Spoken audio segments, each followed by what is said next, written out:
Hello, my name is Muhammad Haikal and this is American Economy during the 1920s.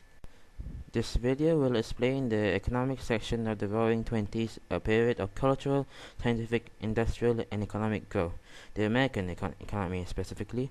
Sources say that this economic growth was started by one man, Henry Ford. Henry Ford was one of America's greatest businessmen, specialized in automobile manufacturing. Ford was the first businessman to implement mass production into his business, along with other ideas such as two-day weekends. Ford was also the man who sparked the consumer revolution. More on that later. Ford's mass production was based on standardization of car parts and assembly lines. Standardization allows easy installation and repair of parts as all are identical. Assembly lines move the car along tracks, stopping at each station where workers install certain parts onto it.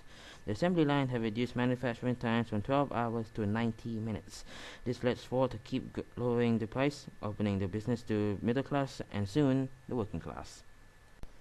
Ford have a trick with getting customers from the working class. First of all, higher amount of company salary allows him to double his workers' pay to $5 a day and reduce work shifts to 8 hours a day, letting 3 shifts in one day.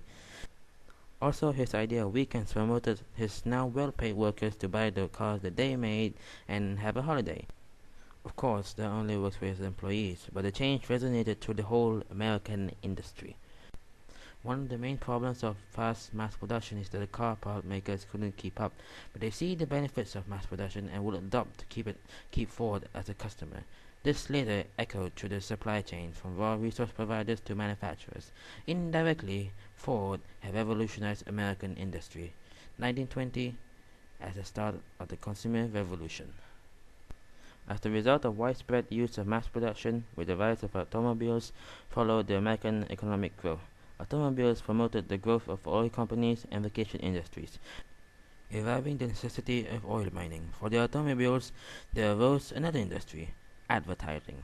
Advertising economies made posters promoting the product their clients want to sell, and as a result, advertisers sold more products to more Americans than ever before. As more products flood the markets, some people cannot buy them outright, so from them began the installment buying, or better known as buying on credits. That is consumer revolution. That ended the recession of 1910. Consumer revolution was not the only effect of increased production. In the 1920s, the stock market enjoyed a dizzying bull market. No, it's not a bull in a market. A bull market is a period of rising stock prices as a result of big businesses, which in turn was the result in increased production. Americans see this as a quick way to get rich, and millions invested their life savings in stocks. In fact, so many went reckless in them and ignored the financial risk.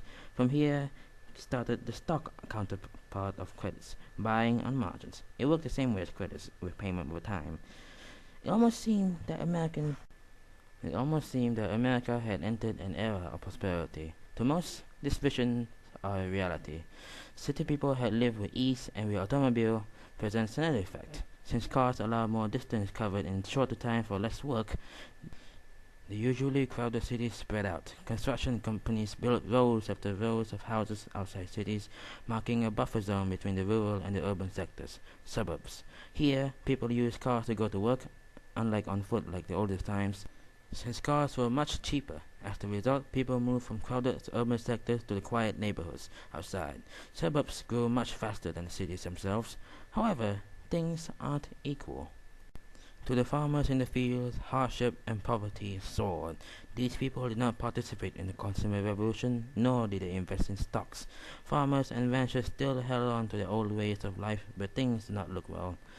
They were often in debt, and falling farm prices did not help at all.